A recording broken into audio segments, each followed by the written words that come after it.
Ama naming makapangyarihan sa lahat, aming Aba Yahowa, kami po ay lubos na nagpapasalamat na naman sa inyo sa panibagong yugto ng buhay na pinikaloob mo sa bawat isa sa amin at lahat-lahat na pinagkaloob mong mga pagpapala, both in spiritual, physical, financial, and material things. Sa araw na ito, Ama, kami po ay humihingi ng paumanhin, kapatawaran sa mga nagawa naming pagkakamali. Maging hayag man ito sa aming mga diwa, sa aming isipan, o hindi namin napapansin. Ngunit ang lahat ng mga pangyayari at mga ginagawa namin sa araw-araw na pamumuhay ay hindi nakatago sa inyo. Ang lahat ng ito ay hayag sa inyo. Kaya Ama, humihingi kami ng kapatawaran sa mga nagawa namin hindi kaaya-aya sa inyong paningin. Kung kami nakapagbigay man ng sama ng loob sa aming kapwa, maging sa inyo man, patawad po. At patuloy naming dinadalangin sa inyo, Ama, na in your appointed times, magkakasama-sama ulit ang inyong mga lingkod, ang inyong mga magiging pipiliin in physical, upang kami ay magkakaisa at tuloy-tuloy na magpupuri, sasamba sa inyo, magbibigay ng kaluwalhatian sa inyo sa pamamagitan ng aming pamumuhay in this physical world, in this physical bodies. And thank you so much, Heavenly Father, for continuing us to be a representation unto you, as a reflection sa inyo bilang inyong mga gawa. At sa araw din ito, Ama, hindi lang sa amin dito sa Kadiwa, kundi sa lahat ng mga nagsisikap na maglingkod at sumunod sa inyong kalooban, nawa po'y makapagbigay kami ng saya sa iyong puso, makapagbigay kami sa inyo ng kaluwalhatian. At ito'y aming dinadalangin, pinapasalamatan sa pamamagitan ng banal mo pangalan na siyang ibinigay mo sa iyong bugtong na anak na aming Misaya, Yahushua. Yada. Hallelujah. Hallelujah. Yada. Hallelujah.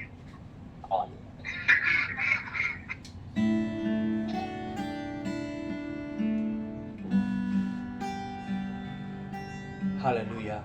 Wala kang katulad, Ama. Ikaw ang aming papupurihan, ikaw ang siyang aming sasambay sa lahat ng panahon.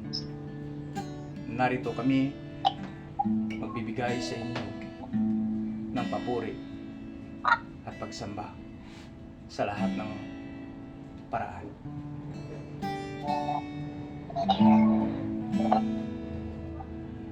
Narito, Aba, mga hinirang ko, tigib sa pagsisikap na maging iyong buklo sa kadiwa mong ilo.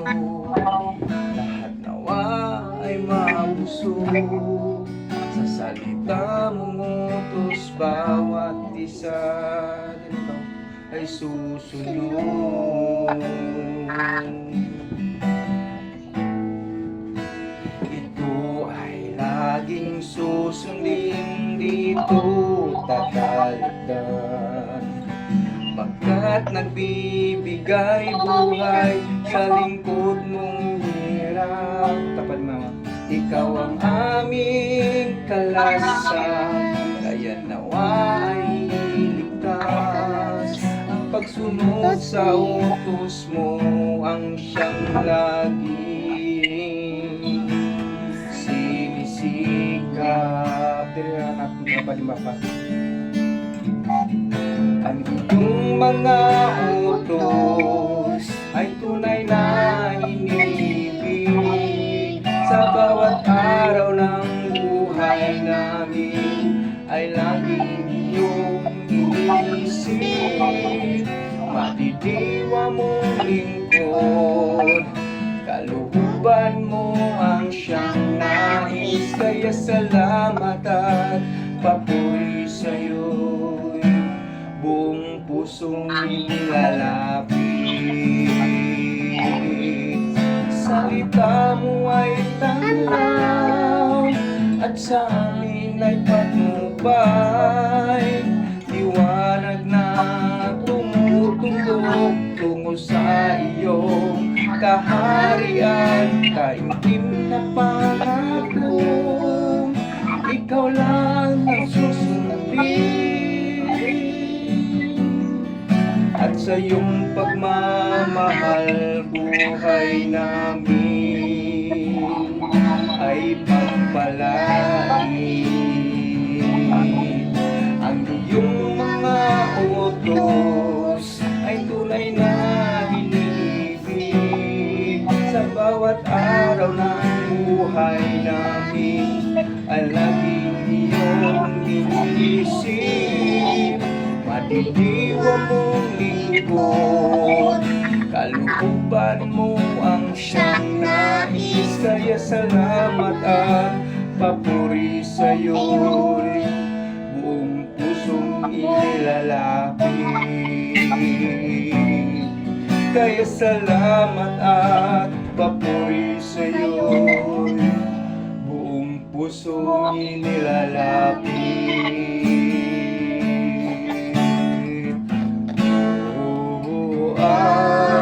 Yahuwah, ikaw ang aking gabay. Pag-ibig na iyong inalay ay walang kapantay. Aba Yahuwah, ang ilaw ng aking buhay. Salamat sa kaligtasan na iyong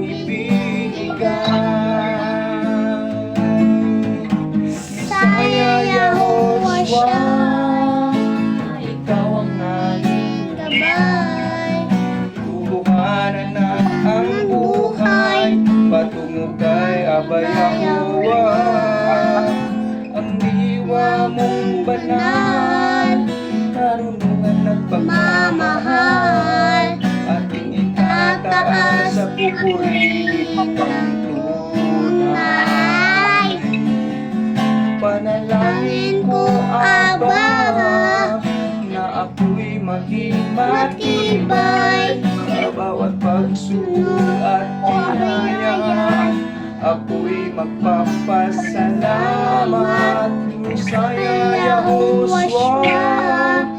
Ikaw ang aming mahal, katotohanan at ang buhay patungo kay Aba Yahuwah.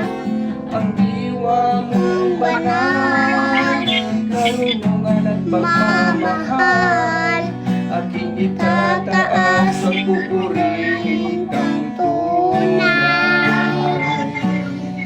Aking itataas ang pupurihin kang tunay. Aking itataas, pupurihin kang tunay.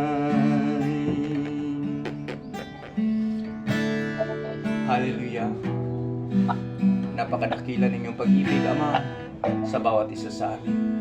Hallelujah. Hallelujah. Pag-ibig mo'y dakila, alahanin ko, walang makakatulad kahit na nga sino. Pangako mong sambit sa sumusunod sa'yo, hindi magbabago, pagpapalain mo. Hallelujah. Umahal na aba sa pahintulot mo, ako'y isinilang dito nga sa mundo. Mamahal na iyong kaloob,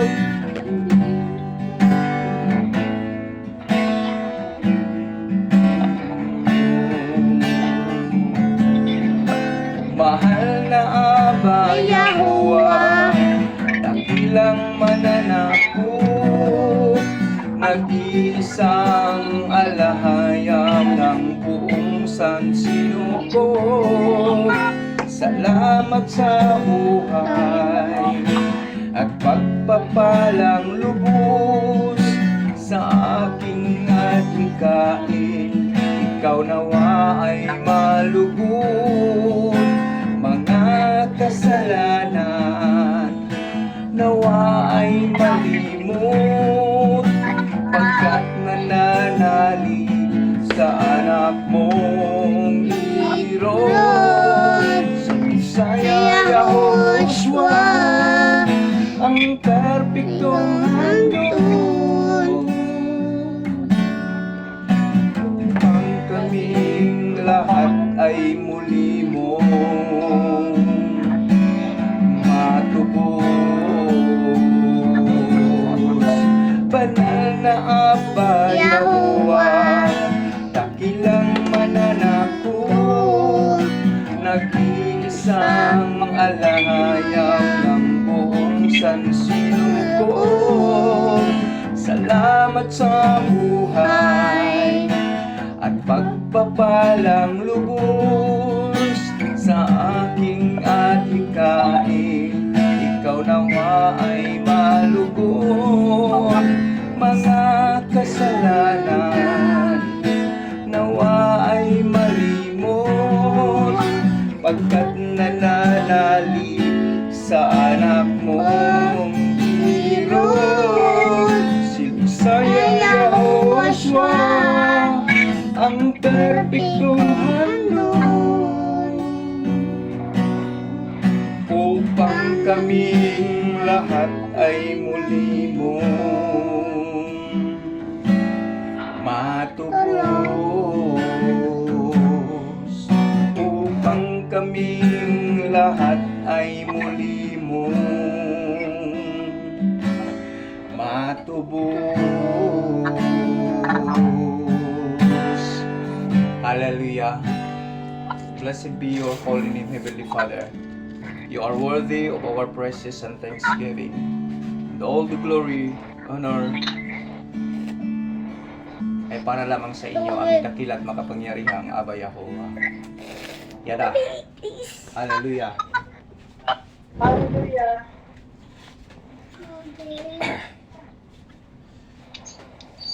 Hallelujah. Once again, mga kapatid, happy Sabbath sa ating lahat. Ating second Sabbath sa buwang ito. At tayo ay lubos na nagpapasalamat sa ating dakila at makapangyarihang Ama na patuloy siyang nagbibigay sa atin sa lahat-lahat ng ating pangangailangan, lalong-lalo na in our spiritual being. At personally, mga kapatid, ako'y nagpapasalamat sa ating Ama that His shielding and protection is always present to us. To me, para sa akin, mga kapatid, na-experience na naman natin yung shielding and protection ng ating Ama sa ating hanap buhay, kahapon. His protection is within us. Medyo ano nga nung pagkatapos ng sitwasyon kahapon, nang pauwi na sana ako, bigla akong kinat ng isang tricycle, tapos nasa National Highway na, nasa outer line ako, sa daanan talaga ng mga tri-wheeler, at saka ang tricycle kasi nag-pick up siya ng pasahero, nagmamadali siya, pick up ng pick up, tapos may isang pasahero sa unahan na akala niya kukuhanin ko, kaya kinat niya ako bigla. Pumasok siya galing tawag dito yung sa pinakagilid, tapos nung kinat niya ako, iniwasan ko siya, kaso sa pagmamadali kong umiwas sa kanya, hindi na ako nakatingin sa left side mirror ko. Meron palang isang dump truck, 10-wheeler dump truck na mabilis din ang takbo, kaya ang proteksyon ni Aba ang nagbibigay. Nire-recognize ko talaga na ang Ama ang kanyang proteksyon ang nasa sa atin, dahil kumbaga sa salita sa atin bilang tao, muntik na talagang nag-skid yung niya, gulong niya sa pagpreno niya, at bumusina talaga siya ng malakas. Malakas naman talaga yung busina ng mga dump trucks. So tumingin, halos lahat ng mga tao doon tumingin, at my first reaction hindi takot, kundi galit. Saan ako nagalit? Hindi sa dump truck, kundi driver, kundi doon sa tricycle driver na kumat sa akin. Pero hinabol ko pa nga yung tricycle, but kalaunan nag-subside yung galit natin, at kumbaga kumbaga bumalik ako sa sitwasyon na nagpapasalamat sa Ama dahil sa kanyang proteksyon. Kaya hindi talaga matatawaran yung habag, pag-ibig, lahat proteksyon ng ating may likha sa atin, at hindi talaga niya tayo pababayaan sa lahat ng sitwasyon. Hallelujah. Hallelujah. Kaya nga nung sinabi ko kay Jinky ngayong umaga ko pa lang sa kanya sinabi, dahil kagabi hindi na ako umimik, dahil hapong-hapo na rin. I-assist ako siya. Kumbaga wala, nagdaganan na lang tayo, dahil maliban sa exhausted yung physical na pagkatawa natin dahil sa sobrang init talaga, babad tayo sa daan, at emotionally mixed emotion pa rin hanggang dumating ako. Kumbaga pagdating ko na dito sa bahay, naramdaman yung kumbaga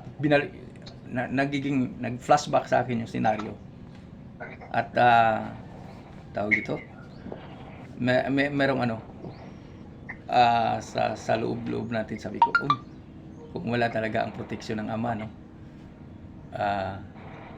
sa salitang Bisaya pa, pislat, kumbaga para tayong papel. But hallelujah, Hallelujah. Maraming the salamat sa yada, hallelujah. Kaya nga walang humpay ang ating papasalamat sa ating dakilang Ama.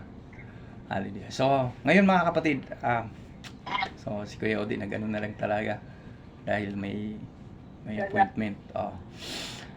Anyway, atin lang balikan mga kapatid ang mga senaryo ng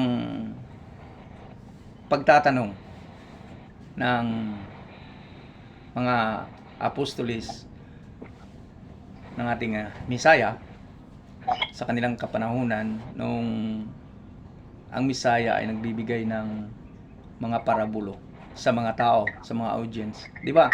Every time na magbibigay ang Misaya ng mensahe sa mga tao, kadalasan gagamit siya ng mga parables. Bakit? Meron kayong mga idea mga kapatid kung bakit? Dahil sa dulo nito hanggang sa Book of Revelation, sa dulo nito merong sinasabi, he who has an ear, anong karugtong? Sila na may mga pakinig, tagapakinig, makikinig. Oo, makikinig. So, ang ibig nating ipaparating ngayon mga kapatid na kung sino man ang makakarinig sa salita ng ating alahayam ay siyang makakarinig. What I mean, ito, isi-simplify natin mga kapatid. Kung sino man, ang naiintindihan natin dito mga kapatid, kung sino man ang siyang makakarinig o makakaintindi, dahil yun pag narinig mo, kailangan mong iintindihin yun or makakaintindi ka sa sinasabi ng nagsasabi. At yung panawagan, the recall of redemption, yung calling na tinatawag ni Pedro na the highest calling from our alahayam is for the chosen people. Ngayon, kaya nga tayo mga kapatid nakapag-kuminto noon pa nung nandoon pa tayo sa Uichi hanggang sa pinaalis tayo, umalis tayo. Ang isa sa mga binabatayan natin mga kapatid na sa argumentong kung tayo ba ay lahi ni Israel o hindi, walang nakakaalam physically. Hindi natin alam sa ngayon physically. Pero ang isang batayan ko sa sarili ko in my personal assessment, kung sino man ang naniniwala at nakakarinig sa panawagan ng ating alahayam sa pagbabalik loob sa kanya, yun ang aking pinaniniwalaan na descendant ni Israel. Kung hindi man, descendant ni Heber, ni Shem. Dahil sabi nga sa kasulatan, sabi mismo ng Misaya, the salvation comes from the Jews. Ang kaligtasan ay nagmumula sa mga Hudyo. Sa translation na meron ang Bagong Tipan, which is from most of the Bible translation ngayon came from Greek translation. Okay? So yun ang translation, Jews. Kumbaga nasisingle out doon lang sa tribe ni Judah. Ngunit kung ilalawak ang pag-iisip, salvation comes from the Israelites. So, buong Israel yon.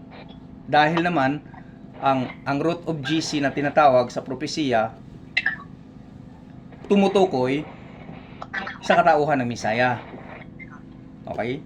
So, saan bang lahi si GC? Saan bang lahi si David? From the Shemites. From Shem pa rin. Kumbaga, in general, ang kaligtasan ay nagmumula sa mga Hebreo. Okay? So, napupunta lang ito, na-extend lang ito doon sa mga tinatawag na hintil o hindi kalahi ng mga Hebreo, hindi kalahi ng mga Israelites dahil nga sa napakalawak na pag-ibig ng ating Ama. At dahil na rin sa rebellion na ginawa ng mga Israelita. Kumbaga nabaling ang pagtingin, wag niyo akong mami-misinterpret mga kapatid. Kumbaga sa pagkakataong medyo nasasaktan ang ating Ama dahil sa ginagawa, paulit-ulit na ginagawa ng mga Israelita sa pagsuway sa kanyang kalooban, sa pagsuway sa kanyang mga tuntunin, kahit na ipinakita na niya lahat ng mga pruweba that he is the one alahayam of the Israelites. Ngunit paulit-ulit pa rin silang sumuway nito. At paulit-ulit silang tumatalima sa iibang alahayam, sa iibang gods in Greek term. Dahil kung sino ang kanilang makakasama sa kanilang journey, katulad na lang nung pumasok na sila sa Promised Land, marami silang nadadaan ng mga tribo, mga lahi naman ni Cain. So, nadadala sila. Kumbaga, sila ang nadala sa practices ng mga hintil. Kaya, ang naibigay ng Ama sa kanila na special treatment, special attention, ngayon na ibaling ng Ama doon sa mga hintil na may taos-pusong naniniwala sa kanyang kapangyarihan, sa kanyang pagka supreme being. Dahil hindi kaila sa atin mga kapatid na nagbabasa ngayon sa kasulatan na maraming mga hindi lahi ni Israel, maraming hindi lahi ni Heber, maraming hindi lahi ni Shem na tumatalima at sumunod sa tuntunin ng ating alahayam. Ito lang, backtrack tayo mga kapatid. Nung ibinigay ng alahayam sa ating sa lipi ni Israel ang Torah sa kapanahonan ni Moses, merong specific instruction ang ating Ama sa mga appointed times. Lalong-lalo na doon nababanggit sa Passover. 'Di ba may instruction ang Ama doon na kailangan na ang magsiselebrate nito sa sambahayan ng Israel ay yung mga Israelita unang-una sa lahat. Pero meron siyang special attention doon na sinasabi na sa mga sojourners, sa mga kasama nilang hindi bloodline ng Israel, pupwede na makasama, pupwedeng maisama sa selebrasyon yung kanilang mga kasambahay. Pupwede. Basta ito ay lubusang naniniwala sa significant, sa kahulugan ng kapistahan iyon, ng selebrasyong iyon. Kumbaga, uma-adapt sa pinaniniwalaan sa mga tuntunin na sinusunod ng mga Israelites. Kumbaga, sa bagong terminology, they are adopted people of our alahayam. Okay? So, yan ang isa sa mga nagiging batayan natin, mga kapatid, na tayo'y naniniwala na meron tayong bloodline ng Hebreo in general, o kung specifically isa man tayo sa tribo ni Israel. Dahil naniniwala tayo, nakinig tayo sa panawagan. Although, ang ginamit ng ating Ama sa ating kapanahunan ngayon ay lumihis ng landas, ngunit hindi maipagkakaila na ginamit siya ng ating Ama upang mabuksan ang ating nakatagong totoong pagkakilanlan. Hopefully, naiparating natin ito, mga kapatid, ng mas simple. By the way, naka-record tayo ngayon. May share natin ito sa ating GC.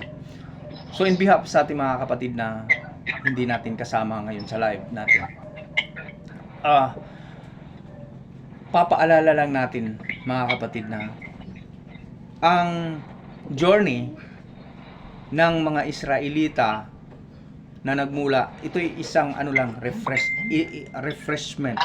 Kumbaga, nagbalik tanaw tayo dahil nauulit at nauulit ang mga pangyayari sa kapanahunan nila ni Moses sa kanilang journey from Egypt to Canaan, from Egypt to the Promised Land.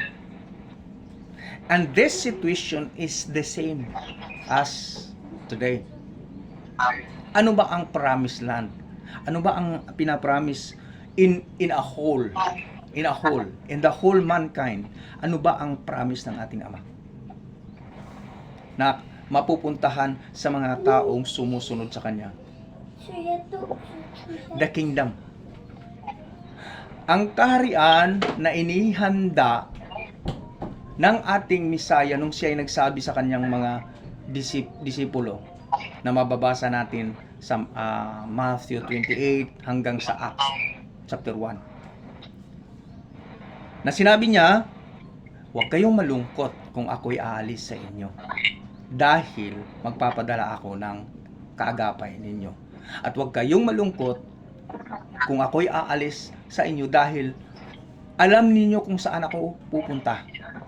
Na kapag tanong nga si Thomas sa kanya na, hindi namin alam, Guro, Adonai, hindi namin alam kung saan ka pupunta.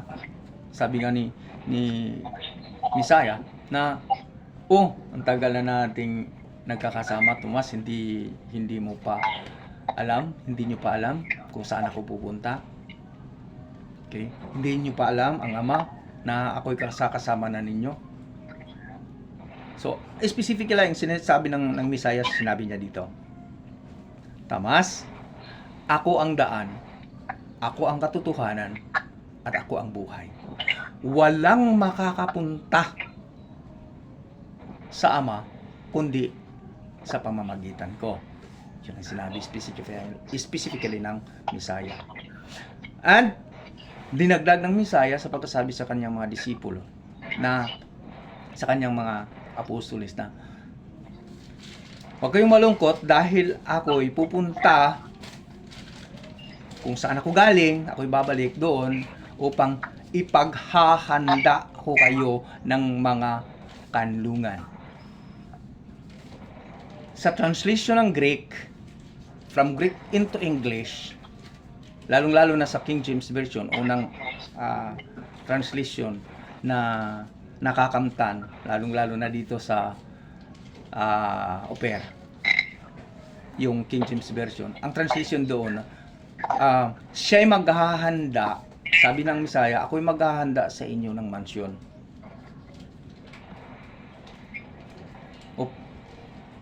Kung ito'y aking mahahanda ko na ang lahat, ako'y babalik.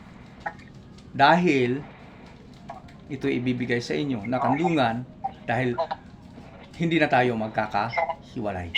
Dahil kung saan ako, nandun kayo. Okay? Which is this translation is napalawak ito ng Christianity, na ang interpretasyon ay naghahanda ang ating Misaya ng mansyon doon sa langit at doon tayo. Doon ang mga believers pupunta. Okay? Kaya nakamulatan natin na kapag namatay ang tao, kapag dumating na ang panahon na kukunin na daw tayo ng ating Misaya, ay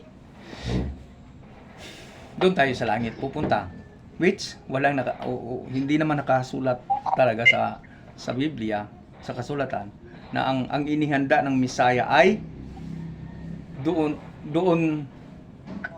tayo, o doon ang mga believers maninirahan sa langit. Hindi po.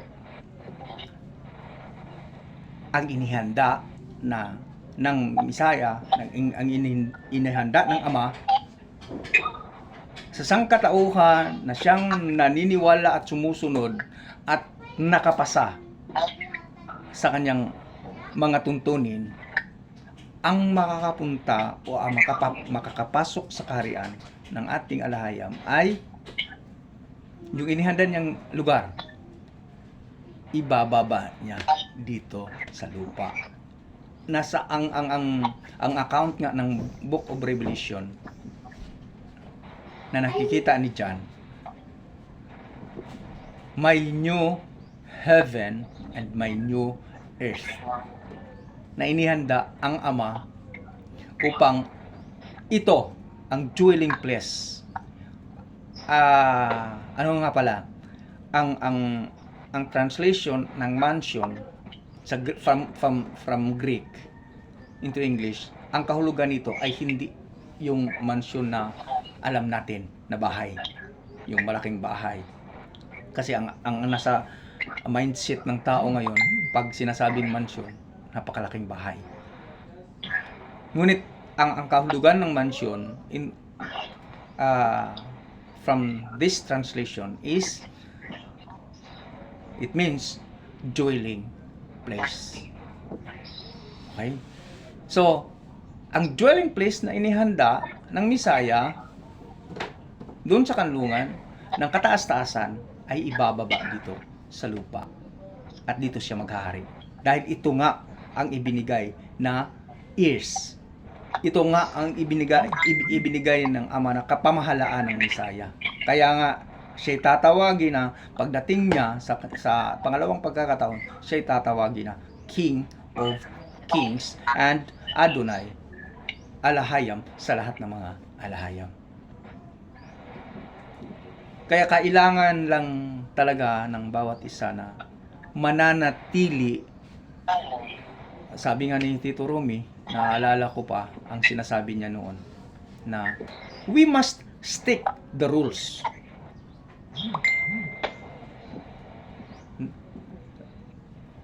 Naisa puso ko yung sinabi ni Tito Romy na dahil sa mga pangyayari, mga argumento, kung ano-anong mga argumento, ang sinasabi, ito'y tinandaan ko talaga ang sinabi ni Tito Romy, na sabi niya, we must stick the rules. Okay? So, ang ibig sabihin niya noon, we must stick the Torah, the guidelines of our Elohim, our alahayam. Okay? So, ngayon, meron na siyang ibinigay. Nabigyan na tayo, na iparanas na sa atin yung habag, grace. We are, totoo ang sinabi ni Pablo. Totoo ang sinabi ni Pablo, that we have been saved by the grace of our alahayam through faith. Through our faith. He gave us His grace, and through our faith, para tayo magkaroon ng kaligtasan. Makamtan natin ang kaligtasan. Hindi ito sa gawa ng tao. At malinaw doon, kaya nga na-share na natin yung mga tuntunin doon sa ating GC, nagiging English lang yun. At gagawan ko pa yun ng ng translation ng Tagalog. Na magkasama. Ito'y magkasama katulad pa rin sa ginawa niya sa kapanahunan ni Moses. Ipinakita, ibinigay muna ng Ama sa mga Israelita ang kanyang habag, kanyang grace,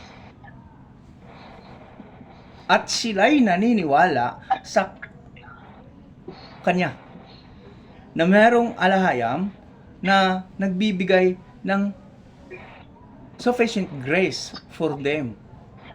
Sila'y naniniwala sa pamamagitan sa pagkatao ni Moses na siyang taga-pagsalita ng alahayam sa kanila.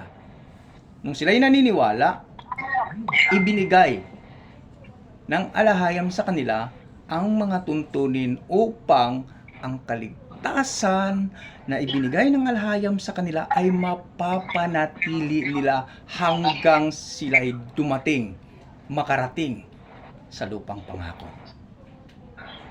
Di ba hindi pa sila nakatungtong, hindi pa sila nakatapak, hindi pa sila nakaapak sa lupang pangako nung ibinigay ng alahayam ang Torah, ang instruction, ang guidelines? Hindi pa. So, dahil on their way to the promised land, merong mga ups and downs, merong mga haka-haka, merong mga pagbagutbot sa Binisaya pa, yung murmuring kasi bagutbot sa Bisaya. So, in their way, binigyan sila ng Ama, sige nga, para meron kayong guidelines na titingnan, meron kayong rules para makarating kayo sa lupang pangako. Ito ang susundin nyo, ito ang mga tuntunin. Okay? At yung tuntunin na yun, hindi yun bago. Magmula pa yun sa mga ninuno ng mga kaninunuan ni Moses. Hindi lang masyadong na-i-specify, na-i-elaborate sa kasulatan na meron tayo ngayon. But kung mananaliksik tayo at lalawakan ang ating pag-iintindi at pangunawa, nandudoon sa writings of Abraham, sa Book of Moses at iba pang mga libro, nakasaad ang mga tuntunin na yaon. Pagsunod sa kanyang mga appointed times, mayroon na. Sinusunod na nila ni Abraham pa. Okay? So, ngayon, mga kapatid, hanggang sa kapanahunan ng mga propita, hanggang dumating ang Misaya, na pinatupad ng Misaya, tinupad ng Misaya, pinatupad ng Misaya, at tinupad ng Misaya ang mga tuntunin yaon upang ang new generations of believers or so-called chosen people of alahayam makaabot, makarating sa promise ng ating alahayam na dwelling place. Yan ang trend. Kumbaga sinamari lang natin ngayon, mga kapatid.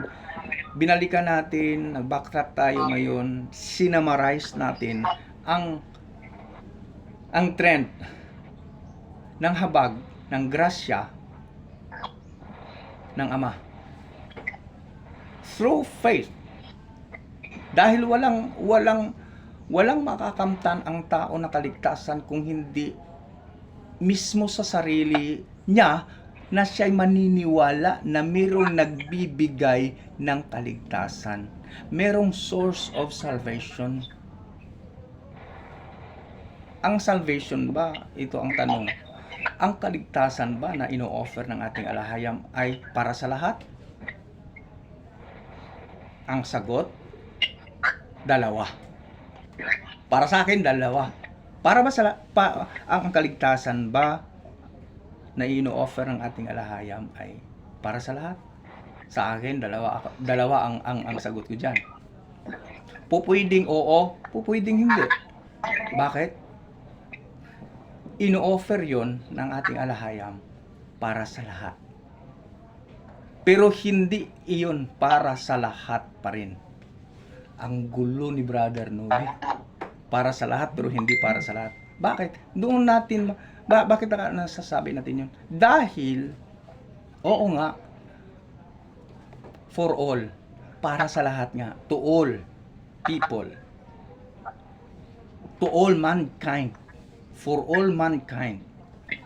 Ang kaligtasan yun na ino-offer ng ating alahayam. But, hindi para sa lahat. Bakit nasabi natin yun? Dahil mismo nagpapatotoo ang sinabi ng mga apostolis, ng mga propita, na kung sino lang ang maniniwala. Yun nga ang specified at paboritong bersikulo ng mga Christians. Lalong-lalo na sa born again Christians. Yung paborito ko yung bersikulo noon pa man. Ephesians chapter 2 verse 8 to 9. For it is by grace that we have been saved through faith. Tayo nangangaligtas sa pamamagitan ng habag, grasya ng ating alahayam through faith, dahil sa ating pananampalataya, at hindi ito nanggagaling sa ating mga gawa, dahil no one is righteous at walang gawa na kumbaga hindi sa pamamagitan sa gawa kaya ka nagkaroon ng kaligtasan. Tama din si Pablo nung pagkasabi niya, hindi sa pamamagitan ng kautusan na ikay naligtas.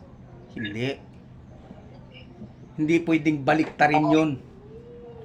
Dahil hindi ka pwedeng maililigtas sa kautusan kung hindi sa pamamagitan ng inyong pananampalataya na binigyan ng grasya ng ating alahayam. Binigyan muna ang tao ng grace, habag ng ating Ama, nung siya'y naniniwala at nananampalataya sa Kanya. Doon niya gagawin ang law, ang tuntunin ng ating alahayam upang ang kaligtasan, upang ang habag at kaligtasan na ibinigay ng ating alahayam through our faith to Him ay mapanatili natin dahil meron tayong sinusunod na tuntunin niya. Dahil ligtas ka, dahil iniligtas kita, sundin mo ang mga tuntunin ito upang makapasok ka, upang ma-maintain mo ang kaligtasan na ibinigay ko. Yun ang trend na binigay ng ating alahayam. Kung bakit merong mga Israelita na hindi nakarating sa lupang pangako. Bakit? Hindi nila sinunod ang tuntunin. Hindi nila sinunod ang Torah. Ang guidelines ng Ama. Ang dami. Nung mga original na lumabas na mga elders, mga nasa tamang edad na, kahit nga si Moses hindi nakapasok sa lupang pangako. But hindi ibig sabihin na si Moses ay hindi naligtas. Kaya nga silent ang Biblia kung saan nailagay si Moses. Pinag-aawayan pa nga. Pinagtatalunan pa nga ang katawan, ang katawan at ang katawang lupa ni Moses nung namatay siya. Gusto pang kunin ng adversaryo. Okay?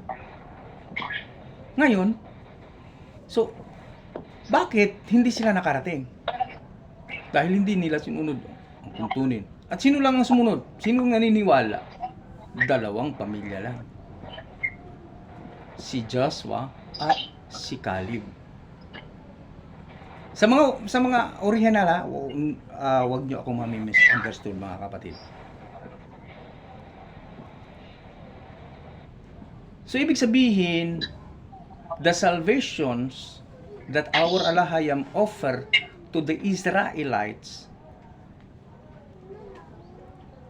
by grace through their faith, nailigtas sila sa kamay ng mga Egyptian from the slavery of bondage. Nailigtas sila, di ba? Nilabas. Dahil naniniwala sila eh. Naniwala sila na sila'y sino ba ang mag-aakala sa kanila na makaalpas sila from slavery o bondage. Bondage of slavery sa Egypt. Wala. Kaya nga ang tagal, ilang years, 400 years na mga Israelita nagiging slave, mga katulong, kasambahay, mga laborer lamang sa Ehipto. Patindi ng patindi ang kanilang paghihirap physically. Ngunit nung nai-offer na sa kanila ang kaligtasan through the grace of our Alahayam, they believe. Nagkaroon sila ng pag-asa, kaya sila ay naniniwala at sumasampalataya at nabuksan ang kanilang pag-asa, nabuksan ang kanilang mga diwa. Ay, hindi pala tayo pinabayaan ng ating Alahayam, ang Alahayam ng ating mga ancestors, ang Alahayam ni Joseph, ang Alahayam ni Jacob.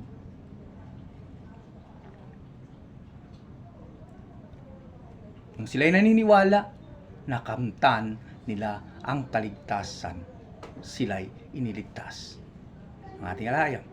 Hanggang doon sa known na Red Sea. Na maraming mga pag-aaral na yung significant ng pagtawid nila sa Red Sea ay yun ang nagiging overall cleansing or baptism to all Israelites sa pagtawid nila sa tubig, sa dagat. Yun ang isang significant ng baptism. In Greek translation, baptizo. Sa translation ng Hebreo, cleansing. So kahit sila'y binautismuhan na, kahit sila'y nilinis na ng ating Alahayam in general,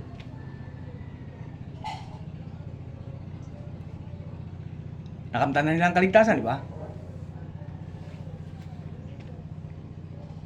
Naniniwala sila, binigyan ng habag, pinaniniwalaan nila, niligtas sila ng Alahayam. Binautismuhan sila sa pamamagitan ng tubig. Hindi man sa Jordan, sa Red Sea. Yun ang nagiging significant.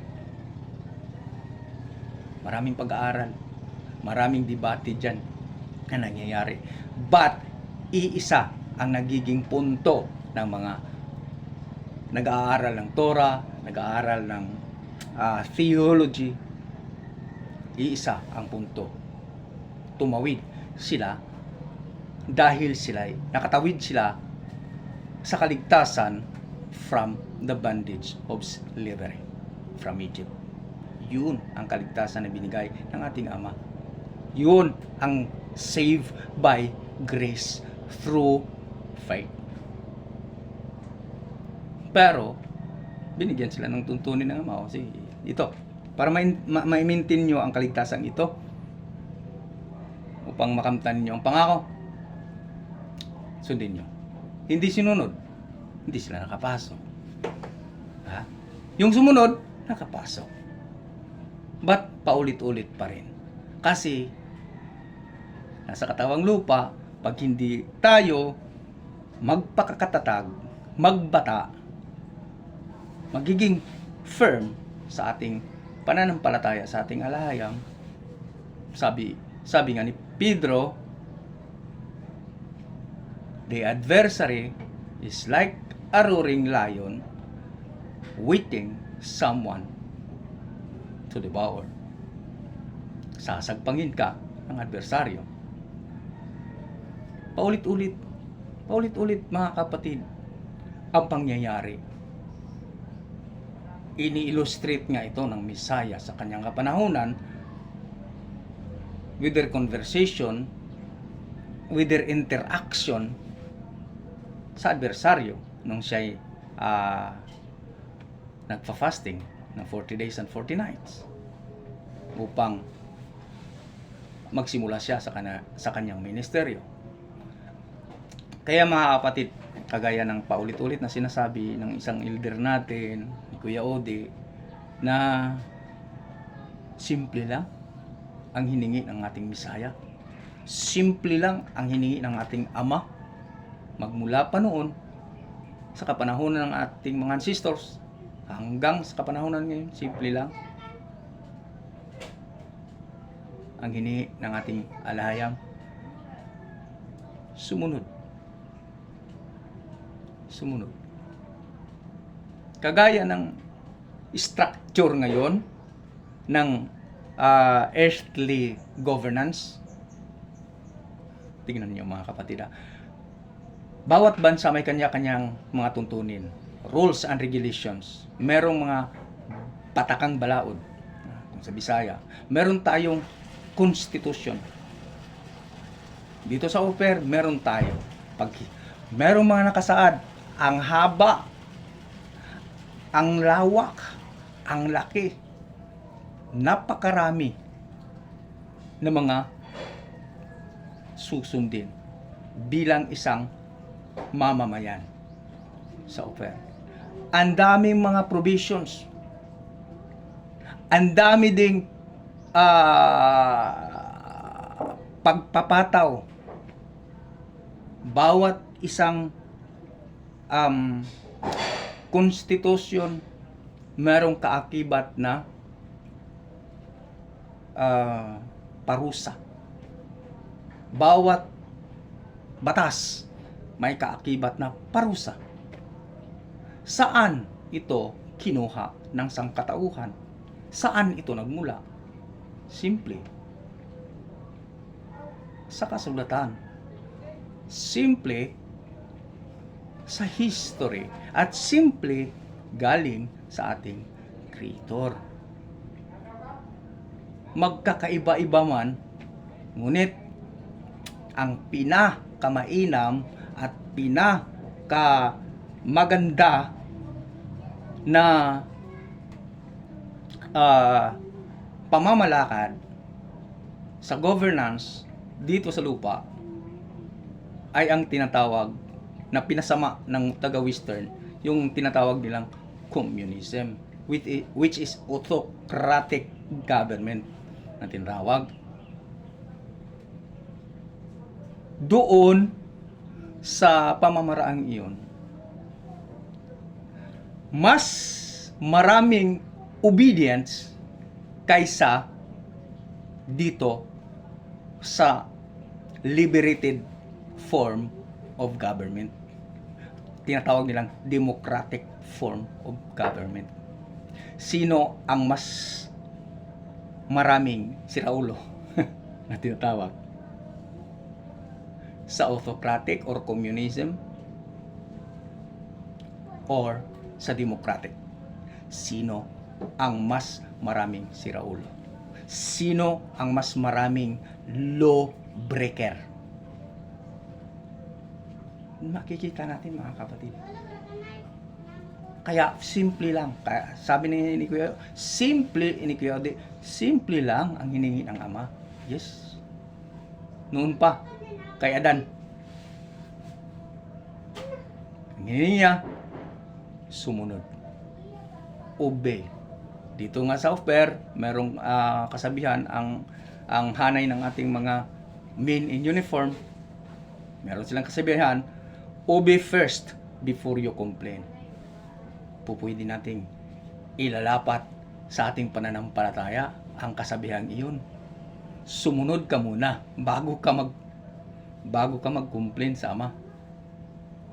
Pero I'm pretty sure kapag sumunod tayo sa tuntunin ng Ama, never na tayong mag-complain. Hallelujah. Yun ang aking in my personal opinion ba o paniniwala. Yun ang sarili kong paniniwala, mga kapatid, na yung kasabihan, obey first before you complain. Pag ginawa natin yun, na mag-obey tayo, sumunod tayo sa mga tuntunin ng Ama, wala na dapat tayong i-complain. Hallelujah. So mga kapatid, hopefully makakapagbigay ito ng makakapagbigay na naman ito ng refreshment sa bawat isa ng ating pananampalataya sa ating alahayang. Be blessed and shalom, mga kapatid. Happy Sabbath once again. Happy Sabbath. Happy Sabbath. Okay. So, meron pang may dagdag? Ate Mel? Baka may mga para sa ating mga kapatiran na makikinig sa ating recording. Oo, may tanong ako. Sige. Sige, bro Kap. Sa palagay mo ba, sino mas marami siraulo sa dalawang sinabi? Base sa ating mga nakikita, based on our physical eyes, physical ears na ating makikita through sa mga balita, sa mga kung saan meron tayo ngayon, ang mga informations, ang maraming siraulo na tinatawag, Brother Cap, doon sa mga democratic country. Maraming pasaway. Democratic. Democratic form of government. I mean, yung form of government, pag democratic, ang nakikita natin, naihahambing ko lang, best sa personal kong pananaliksik, mas marami ang mga pasaway sa mga bansa na merong democratic form of government kaysa tinatawag nilang autocratic, which known as ang mas ito, yung communism na tinatawag nila. Pinasama lang sa western countries yung salitang komunismo.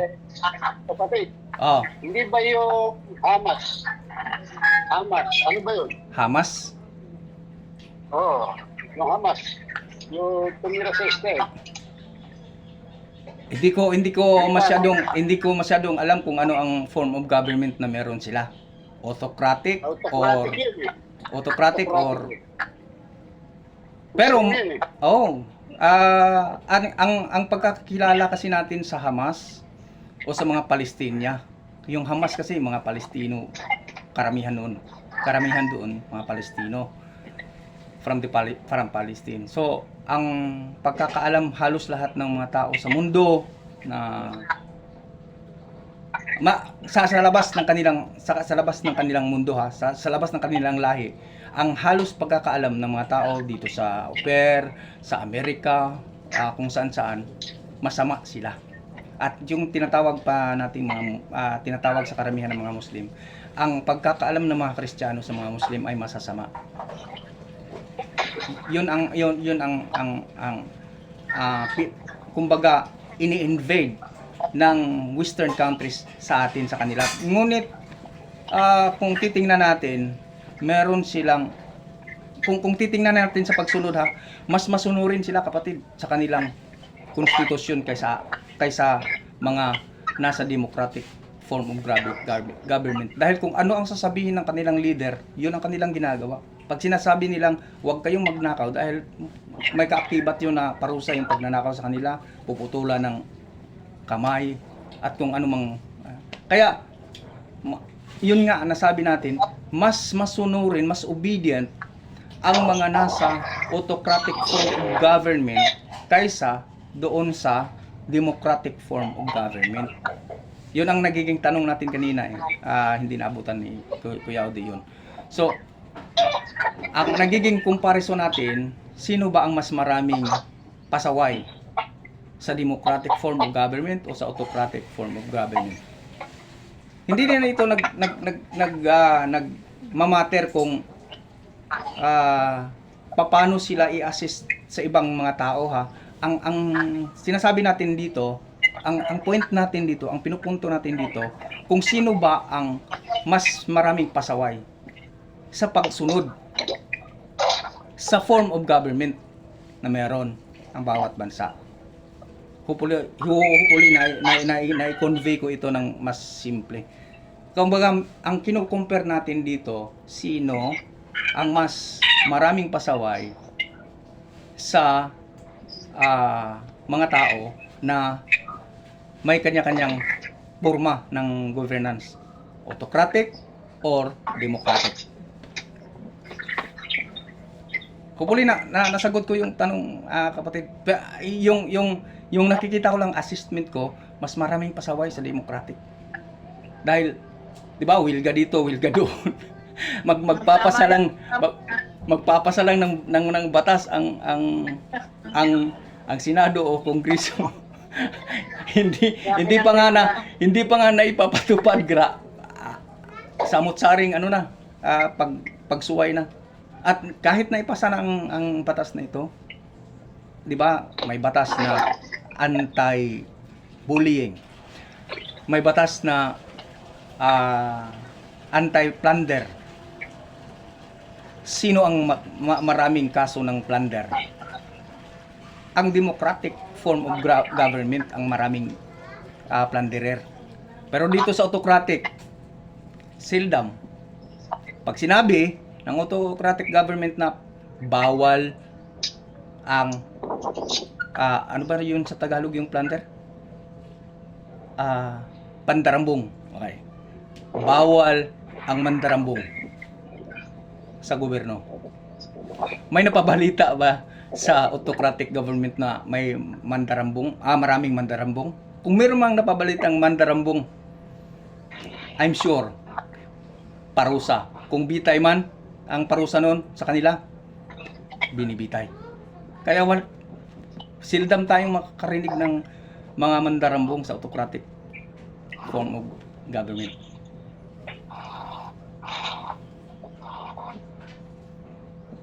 Burokap, nasagot ko ba ang ano mo? Tanong mo? May katwiran ka. Hindi, ang ibig lang parating, tama, mas maraming makulit sa democratic. Maraming makulit. Pero sa kuha naman, autocratic, mababagsik yung kanilang ginagawa, kamukha ng pagpatay, yung mga ganun. Mabibigat. Yung ibig sabihin, yun ang alam nila na ikaw mo nga, tama ka, dahil sinabi mo mandi pagsunod nila. Kumbaga, yung kanilang mga ginagawa, mga kapatid, yung ginagawa nila katulad na lang ng yung nangyari ngayon sa Israel, yung Hamas versus Israel. Kung uugatin natin yung awayan nila ngayon, nagmula pa noon ang pinag-aawayan, teritoryo. Hindi, tama ka naman. Teritoryo pa rin. Agree ko doon sa mga sa paliwanag mo. Ang binibigyan ko lang ng punto, pagka yung autocratic, mabibigat yung kanilang way ng kanilang pagsunod. Ika mo nga, pag sinabing ng leader na kinakailangan makipaggera o patayin, pinapatay nila, di ba? Parang nung panahon ng mga Israelites noong unang panahon. Yun. Yun kapatid. So, ang pinupoint out natin dito, kung alin ba ang mga obedience at hindi obedience sa dalawang sa dalawang Kaya nga agree ko sa iyo kasi nga yung pagiging obedient ng autocratic talagang mabigat. Yes. Kahit na sa pagpatay. Kahit na pag sinabing pag sinabi sa kanila, kung nasa governance nila yung sinasabing, kailangang patayin ang lahat nating mga kalaban, walang awa. Di ba? Oo. Yung mga ganon. Sinusunod nila yun. Kumbaga nandoon talaga ang obedience. Pero dito sa Democratic, pag sinabi ng nasa taas na kailangang patayin ang kalaban, walang awa. Dami. Ay, ayoko, bahala ka dyan. Di ba? Di ba? Maraming hindi susunod. Di ba? Dahil may freedom. Yun ang ano nila, yung freedom. Oo, yung freedom. Kaya maraming pasaway sa democratic form of government, kapatid.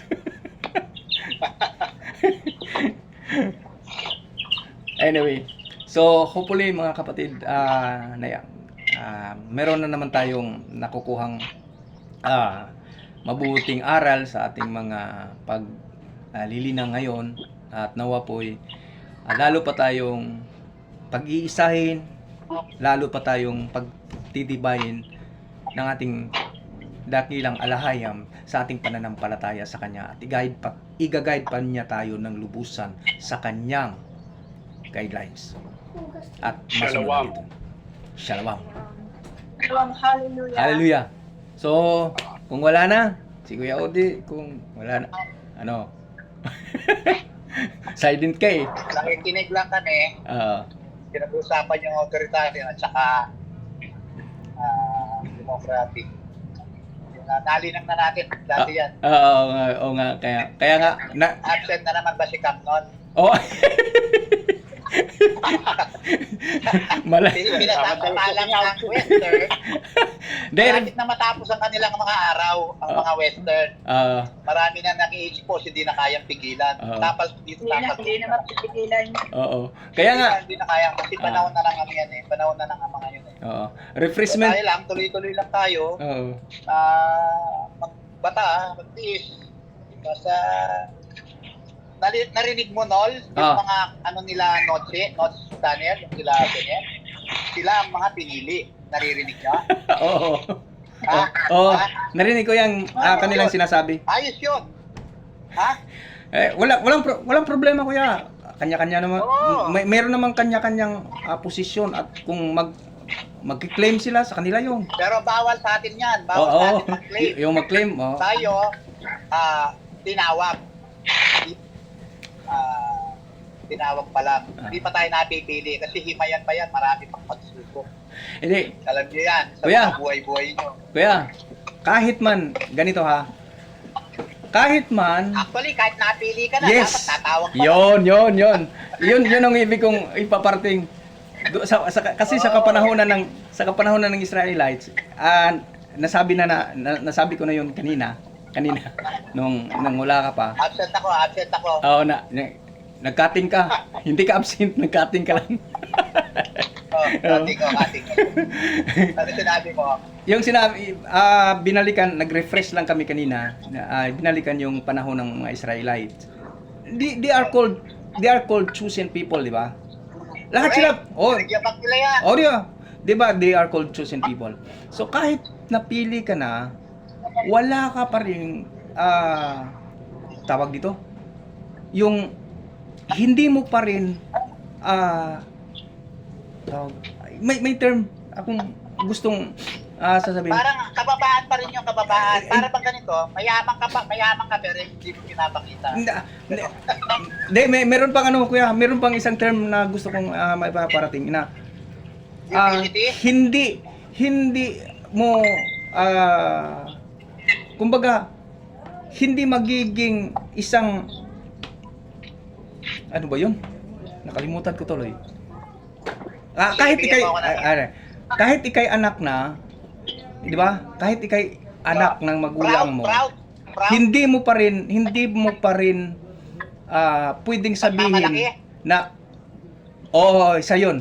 Hindi mo pa rin maipagmamalaki na hindi ka na pwedeng tagpasin ng ama mo kahit ikay anak kung hindi ka susunod sa kanyang tuntunin. Hindi mo pa rin, di ba? Hindi mo pa rin may pagmamalaki na ikay anak na makukuha mo ang mana mo sa iyong mga magulang kung hindi mo susundin ang kanyang tuntunin. Halimbawa, ito, meron siyang testamento na ginagawa na lahat ng aking mga anak ay pamamanahan ko or makapagmana sa akin ng ganito, ganyan, ganyan. Ngunit, ito ang mga tuntunin ko. Kung sinusunod nila ito, matatanggap nila ito. Pero kung hindi nila sinusunod ito, hindi ito nila matatanggap. Ganun ang nangyayari sa mga Israelita. Nung inilabas sila sa Egypto, lahat naman sila chosen people na tinatawag. Given yun. Pero hindi lahat sa kanila nakapasok sa Promised Land. Bakit? Pinagpas sila ng Ama. Pinatay ang iba. At hindi napahintulutan na nakapasok sa kaharian or sa Promised Land na pinangako ng Ama. Bakit? Hindi sila sumunod. Ganon din yun. Kahit pa nag-claim ka na chosen, one of the chosen people of Alahayam, hindi pa rin yun garantiya. O yan. Naisambit ko na rin. Hindi pa rin yun garantiya na makapasok ka sa kanyang kaharian. Kung hindi mo, yun ba yung sinasabi mo? hindi garantiya. Given, yes, given. Talaga Sige. hindi. Oo. Ang linaw-linaw niya. Oo. Kaya, okay. Sa totoo yun ha, sa Oo. katapatan nyo. Yes. Na parlan sa katapatan. Oo. Kasi kung may mga konsentidor, yun, hindi naman konsentidor ang Ama. Hindi talaga. Hindi talaga konsentidor ang Ama. Kaya nga may mga tinagpas siya, may mga hindi nakapasok sa Promised Land dahil hindi siya konsentidor, dahil mapagmahal siyang Ama. Yun ang example. Ayun. So, hallelujah. Meron na naman tayong na-refresh mga kapatid. Kaya may recording naman kuya. Nakapag-record tayo ngayon. Malinaw ang natin signal. Kaya may share natin ito sa GC. Mamaya. Hallelujah. So, mga kapatid, kung wala na, closing prayer tayo. Bro, ako lang. Oh, sige go. Pagka mag-ano ulit tayo, yung bago, para hindi sabihin ni Brother Odin na absent ako. hindi na Para ating malalaman ng bago. Joke lang ako, ikaw naman. Hindi, joke lang din yun, bro. Sige. sasabihin ko sana, bro Cap, magjo-joke sana din ako. Sasabihin ko sana na kaya nga inulit natin kahit luma na para kumbaga merong maulit nag-removal kasi. Paalala. Oo, napaalala. Nagiging removal mo yun, kung absent ka, removal. So, bago yun sa'yo. Luma na sa kanila. Pero, Hindi, saka kahit na inuulit, minsan meron tayong natutuklasan na. yes, totoo kuya. Bago, diba? Totoo. May mga refreshment. Mga kapatid, at saka masarap pag-aralan kahit paulit-ulit ang salita ng ating alayam. Yada. Para Kasi may mga ma-refresh bago na. nare-reveal. Oo. Hallelujah. So, masaya talaga ka pag nandyan ka.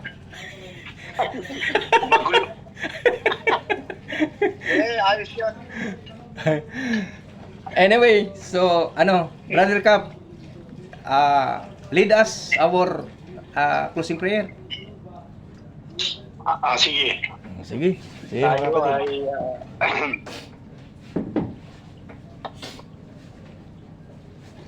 tayo manalangin. Hallelujah. Hallelujah. Minamahal naming Ama,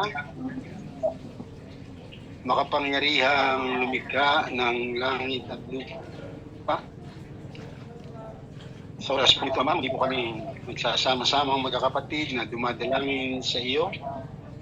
Diyan sa iyong kalwalhatian, Ama, kami po ay buong pusong nagpapasalamat sa aming muling pagmimit sa pamamagitan ng video call.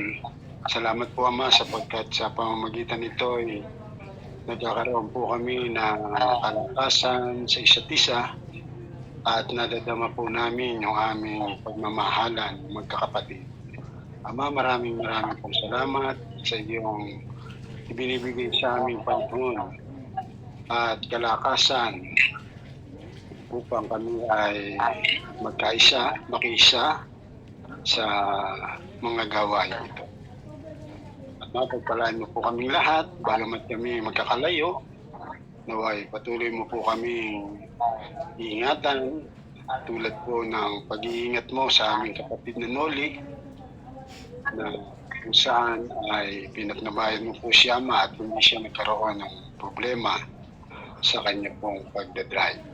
Maraming pong salamat Ama sa patnubay mo sa aming kapatid.